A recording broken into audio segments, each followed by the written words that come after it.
दोस्तों नमस्कार, आपका स्वागत है। आइए हम चर्चा करते हैं उस विषय पर जिस विषय पर हम अपने जीवन में अनवरत कुछ न कुछ करने की जिज्ञासा रखते हैं, उत्सुकता रखते हैं और उस क्षेत्र में आगे बढ़ने का सतत प्रयास भी करते हैं। हम चाहते हैं कि जीवन में सदैव तरक्की करें, सफल बने, आगे बढ़े। लेकिन हम आज उस सफलता, उस तरक्की के बारे में चर्चा और चिंतन करेंगे जो आपकी आंतरिक या आध्यात्मिक उन्नति है, जो आपके स्थूल शरीर की उन्नति नहीं है, सूक्ष्म शरीर की उन्नति है, आपकी आत्मा की उन्नति है, आपके प्राणों की उन्नति है, आपके मन की उन्नति है। लेकिन वो उन्नति का माध्यम है या उन्नति का जो जरिया है, प्रगति का जरिया है या सफलता का जरिया है, वो आपका सूक्ष्म शरीर है। और सूक्ष्म शरीर की प्रगति या उन्नति का जरिया है वो आपका ये भौतिक, ये स्थूल शरीर है जो पंच तत्वों से बना हुआ है।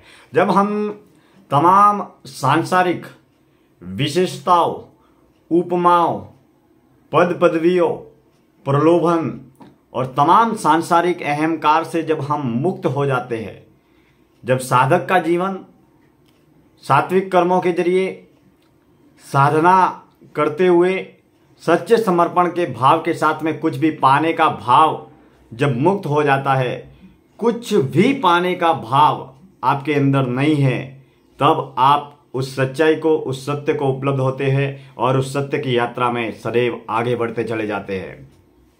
एक छोटा सा उदाहरण समझिए। मान लीजिए आप किसी दुकानदार के पास में गए और उस दुकानदार को आपने 10 रुपया दिया। उस दुकानदार को आपने 10 रुपया दिया और उस दुकानदार ने आपको क्या दिया? सामान दिया, जो भी आपको सामान चाहिए।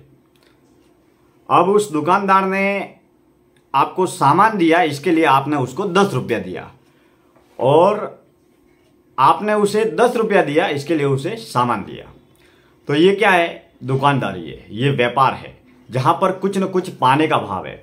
दुकानदार को कुछ पाने का भाव ये है कि मुझे कुछ न कुछ पैसा मिले, धन मिले, नफा मिले। और आपके अंदर कुछ पाने का भाव ये है कि मैं जो पैसा दे रहा हूँ उसके जरिए मुझे सामान मिले। तो जहाँ पर भी जीवन में कुछ भी पाने का भाव नहीं होता है, वही सच्ची सेवा है, वही सच्ची साधना है।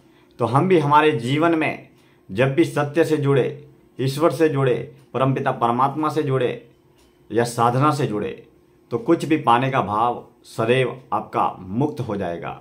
और जहाँ पर भी कुछ भी पाने का भाव है वो सेवा नहीं होकर, साधना नहीं होकर दुकानदारी है या व्यापार है।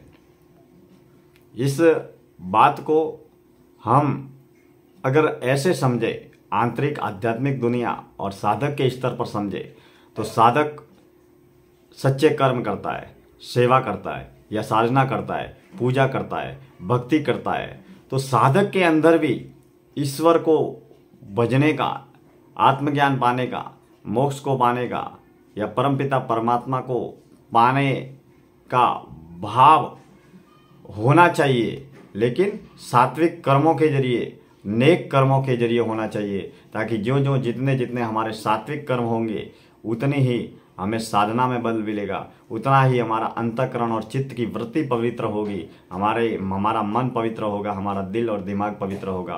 और जितना ही हमारा मन और दिल और दिमाग पवित्र होगा, उतनी हम आंतरिक आध्यात्मिक उन्नति में सदैव तरक्की करते चले जाएंगे। अब हम जब जो भी सांसारिक ज्ञान जो जानते हैं वो हमें कहाँ से मिला? एक छोटा सा बच्चा होता है जो जन्म लेता है और जन्म के वक्त उसे किसी भी प्रकार की कोई भी जानकारी नहीं होती, सांसारिक विषय वस्तुओं के बारे में, पदार्थों के बारे में, दौलत के बारे में, दुनियादारी के बारे में वो कोई कुछ भी नहीं जानता। लेकिन जो ही वो जन्म होता है तो संसार की तमाम सांसारिक पहलुओं, विचारधाराओं और तमाम विषय वस्तुओं के बारे में जानने लगता है। जैसे जैसे उसकी समझ बढ़ती है, सोच बढ़ती है, विचार बढ़ते हैं, वैसे वैसे वो इस संसार के बारे में जानने लगता है। मान लीजिए ये पेन है। अब इस पेन को, ये पेन है, ये सारे लोग जानते हैं, संसार के सारे लोग जानते हैं कि ये बॉल पेन है। मगर आप कल्पना करके देखिए कि ये जो बॉल पेन है, ये आपको किसने बताया ये बॉल पेन है? आपको कैसे मालूम?